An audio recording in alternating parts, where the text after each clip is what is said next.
Okay, so we're looking at the exponential functions on page 154. I want to hear what you came up with. Abby, what about on letter A? Which one did you match that up with down here at the bottom?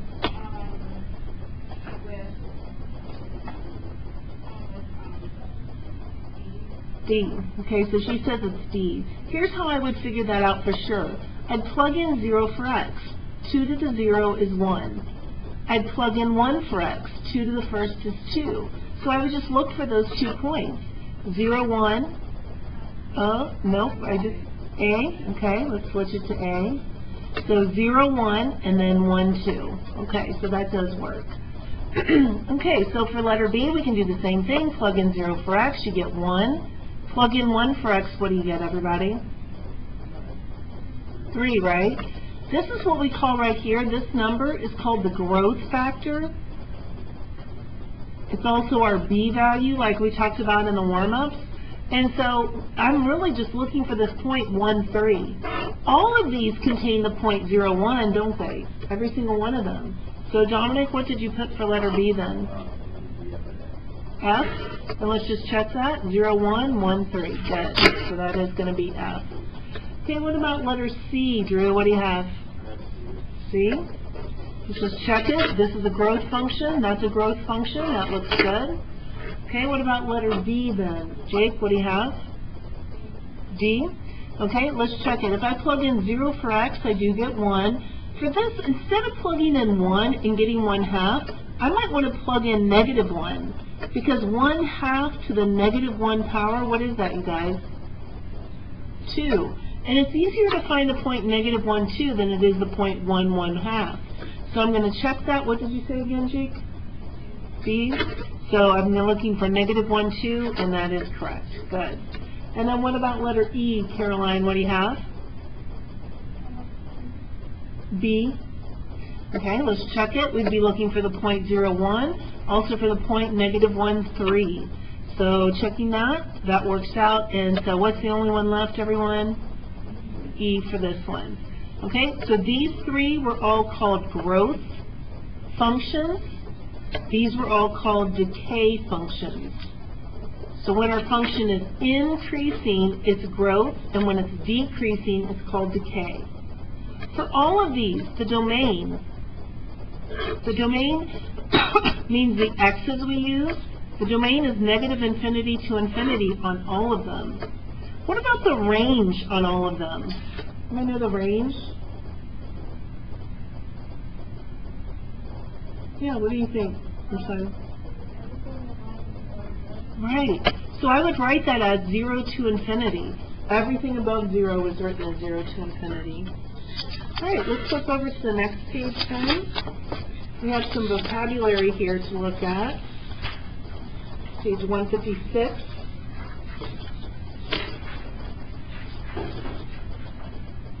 So an exponential function. An exponential function is always written this way. Y equals AB to the x power. An exponential growth function. If we have y equals b to the x, in fact, let's get rid of this a because that could change some things. Let's get rid of the a for now. If we have y equals b to the x, if b is greater than 1, it's going to be the growth function, exponential growth. The growth factor. When we have the y equals b to the x with b greater than 1, the growth factor is just going to be that b value. The book's going to ask you that over and over again. What's the growth factor? What's the growth factor? It's just going to be that b value.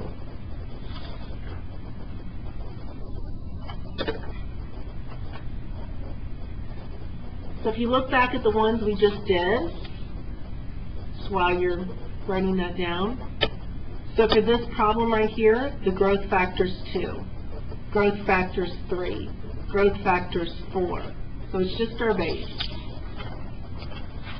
The asymptote for all of these, for y equals b to the x, the asymptote, we'll just abbreviate that, is always going to be y equals 0.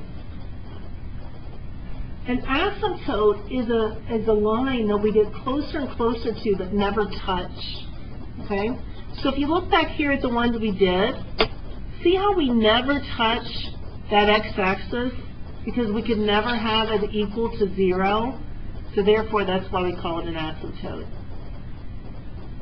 Exponential decay function. If we have y equals b to the x, with b in between 0 and 1, that's when we're going to have an exponential decay. Whenever we have this exponential function with b in between 0 and 1. Like I talked about in the warm-ups, b can never equal 1 and b can never be negative. It has to be something in between 0 and 1 or greater than 1. The decay factor is just like the growth factor. If we have y equals b to the x with b in between 0 and 1, the decay factor is just going to be that b value.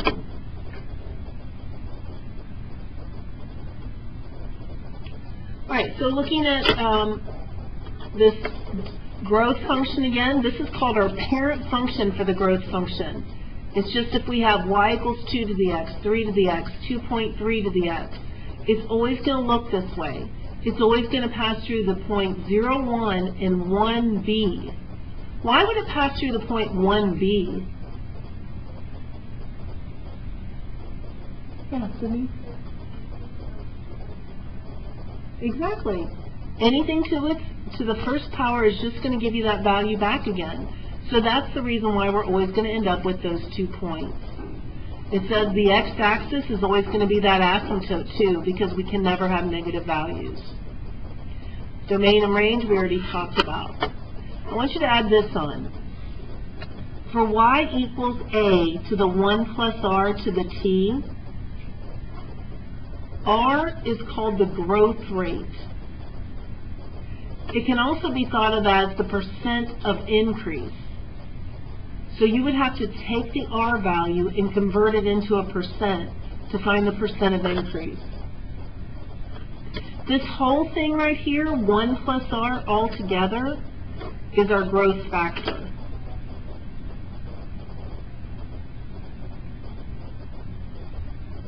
Let me show you what I mean by this, because this can be a little confusing. Put an example right here. So if I have y equals, say, 2.3 to the x, you can be asked 3 things about this, even more than that, but these are the 3 things your book might ask you. First of all, the growth factor. The growth factor is just whatever that b value is. So what's the growth factor going to be there, everybody? 2.3. But if I want to find the growth rate, and I think that's confusing because there's the growth factor, which is just b, but the growth rate is whatever this r value would be. So if I wanted to rewrite this, I would have to think of it as y equals 1 plus 2.3, 1.3 rather, 1 plus 1.3 to the x. See how 1 plus 1.3 is the same thing as 2.3? So then now I can see what the r value is. So now I can see the growth rate. And so what's the growth rate going to be? 1.3, right? And then the percent of increase is going to be this number written as a percent. So what's 1.3 as a percent? 130%, right?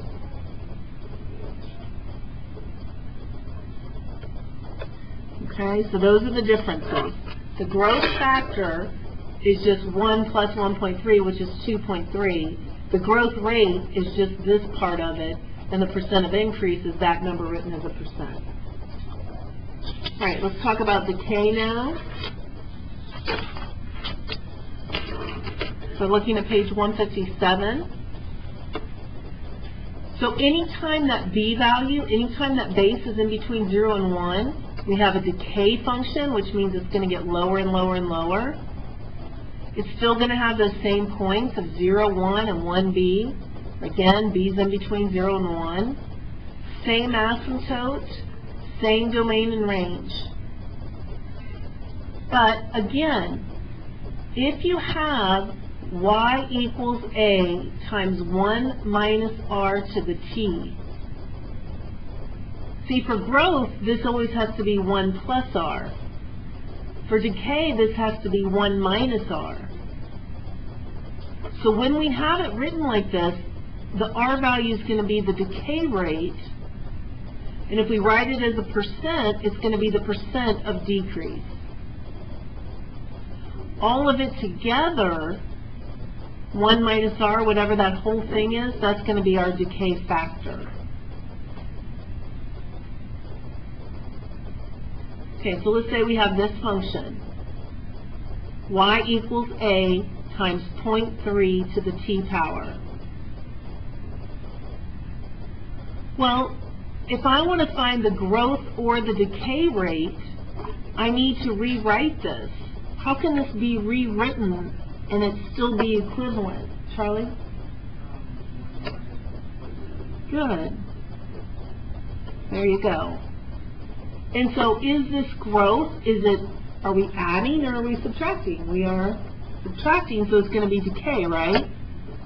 So the decay rate, Charlie, what's the decay rate going to be? 0.7, right? Now, what if I had asked you, what's the other way they state it? The decay factor. Instead of the decay rate, you were asked for the decay factor. What's that going to be, everyone? 0.3. Okay. And then the last thing we can be written as, asked rather, is the percent of decrease. What's the percent of decrease? Is it 70% or 30%? Which one? 70%. Okay? So you can see how all that stuff, that's a lot to remember. But the decay factor is just this base, this R. Think of this as R. So it's going to tell you the percent, which has an R in it, and it's also going to tell you your rate. Okay, compound interest, we're going to wait until tomorrow on. So flip over here to the back, page 158.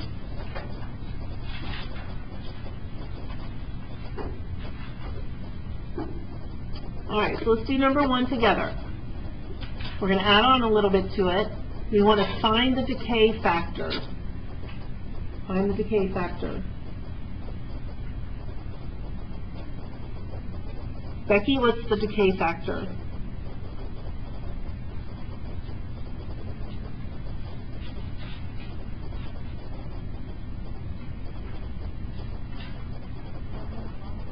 Well, look again at what the factor is. The decay factor is just the same thing as the B value. Yeah. So the decay factor is 1/12. Okay, so now I'm going to come up with a graph for it. So I'm going to plug in 0 for x, and anything to the 0 power is 1. Instead of plugging in 1 for x and getting 1/12, I'm going to do -1. What do we get, guys, if we plug in -1 for x? 12, yes. And that's easier to graph. So I'm going to go ahead and make an XY axis. So I'm going to make this go by 2s. 2, 4, 6, 8, 10, 12. I've got the point 0, 1 would be there. I've got the point -1, 2, 4, 6, 8, 12. So make it come down like this. It cannot cross that x-axis. So it's going to look like that.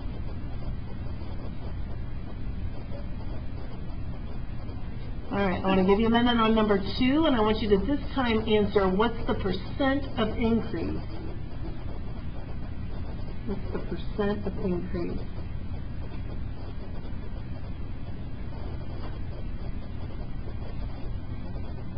Dominic, what do you think? Nope. Number 2, yep. You have to go with the R value when you're doing the percent of increase. 50%. So 50% is going to be the percent of increase. Okay, and then we could graph it. To graph it, I'm just going to have 2 points. I can know it's 0, 1, 1 base. Guys, you're going to have to graph these. You don't need to be real specific. What I want you to know is you're going to have 0, 1, 1 base, and you should know it's going to be increasing. Just a real quick little sketch. You don't need to make a whole huge table of values. All right, guys, now think this one through closely. The growth rate on number 3. What's the growth rate?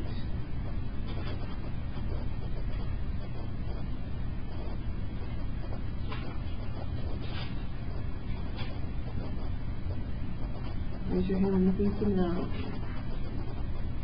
Jake? 2.5, Natalia? Anybody else agree with 2.5? You should, that's correct.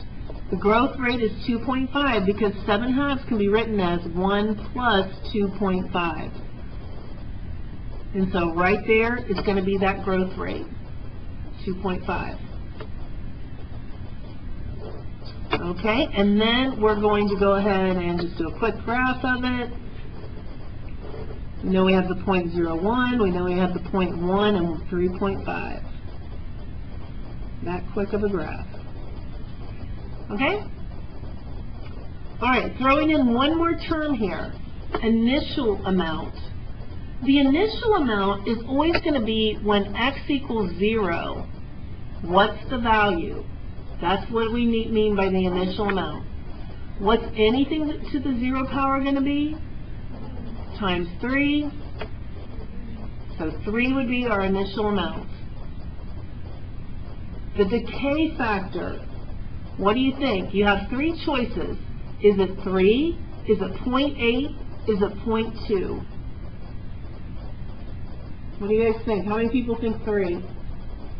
Good. It's definitely not 3. 0.8 or 0.2? What do you guys think? Somebody say it. What do you think?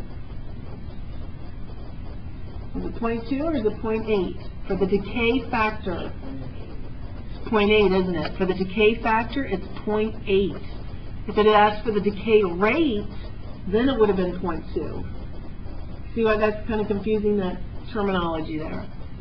The percent of decrease. What do you think? Is it 80%, 300%, 20%, 2%? Charlie? Yep, it's 20%. Good. Okay? And then just a quick graph of this one. We know we have the point, instead of having 0, 1 this time, because we have this coefficient, now we're going to have 0, 3. And then if I plug in 1, 0.8 to the 1, 3 times 0.8, 2.4. So it's just going to look like that. And because it's a 20% decrease, it's not going to decrease very quickly because it's only decreasing by 20% every time.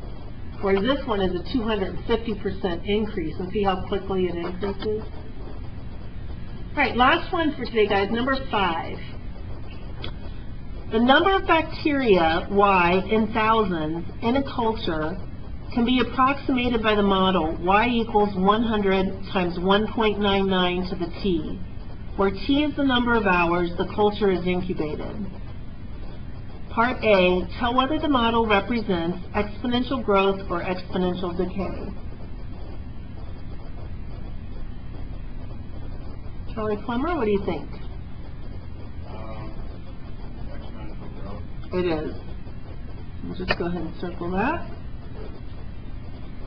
Okay, B, identify the hourly percent increase or decrease. Well, because it's exponential growth, we know it has to be increased. The percent of increase, guys, what do you think? Is it 199%? Is it 99%? Is it 1%? What do you think, Michaela? I agree, 99%. And that's because this is really y equals 100 times 1 plus 0.99 to the t. Right there. That's going to be our percent of increase. Now the part C, this is the hardest part. Estimate when the number of bacteria will be 1 million. We want to estimate when. When means time. So they want us to find what's the time that the number of bacteria is 1 million. But here's what we have to look at. The number of bacteria in thousands. So I need to convert this. Am I going to multiply this by 1,000 or divide it by 1,000? Divide it by 1,000. So if I divide it by 1,000, it's 1,000. So I would set it up like this. This would be my equation. That's what I have to solve. Is there anything we can do to solve this?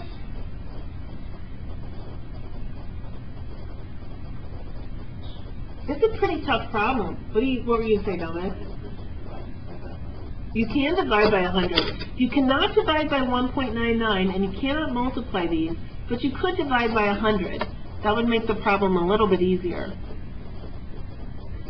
I can almost estimate this. This is really close to 2. 2 to the first is 2, 2 to the second is 4, 2 to the third is 8, 2 to the fourth is 16.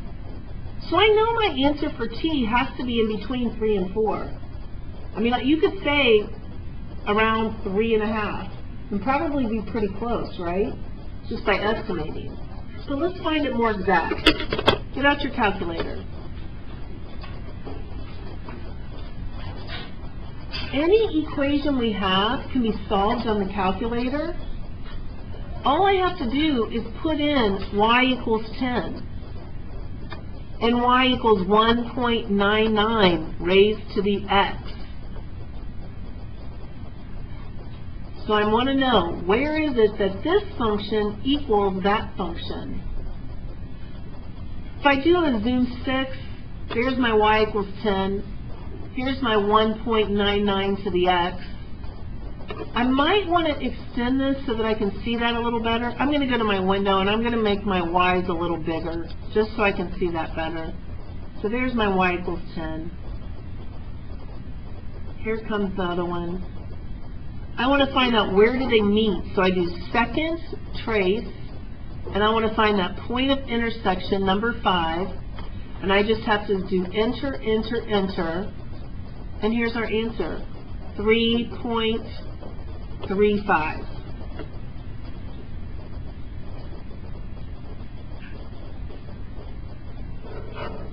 So see how that's a pretty good estimate? It's not bad, is it?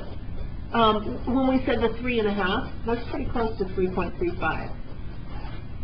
All right, good job with that one, guys. One last thing I want to show you real quick, because there's some problems in your book, and I think these are difficult. Just kind of squeeze this in here. Let's say you have y equals a to the, let's say 6 to the 0.3t.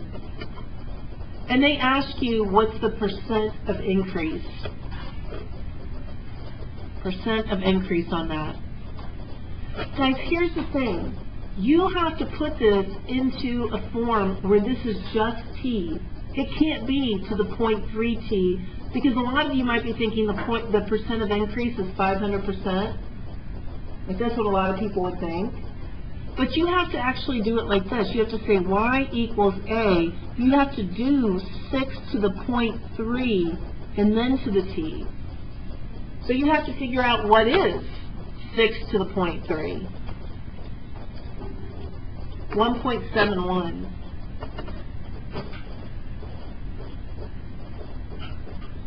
So there's another name for this problem right here. Now you can tell what the percent of increase is. What's the percent of increase? It's not 500%. What is it? 71%.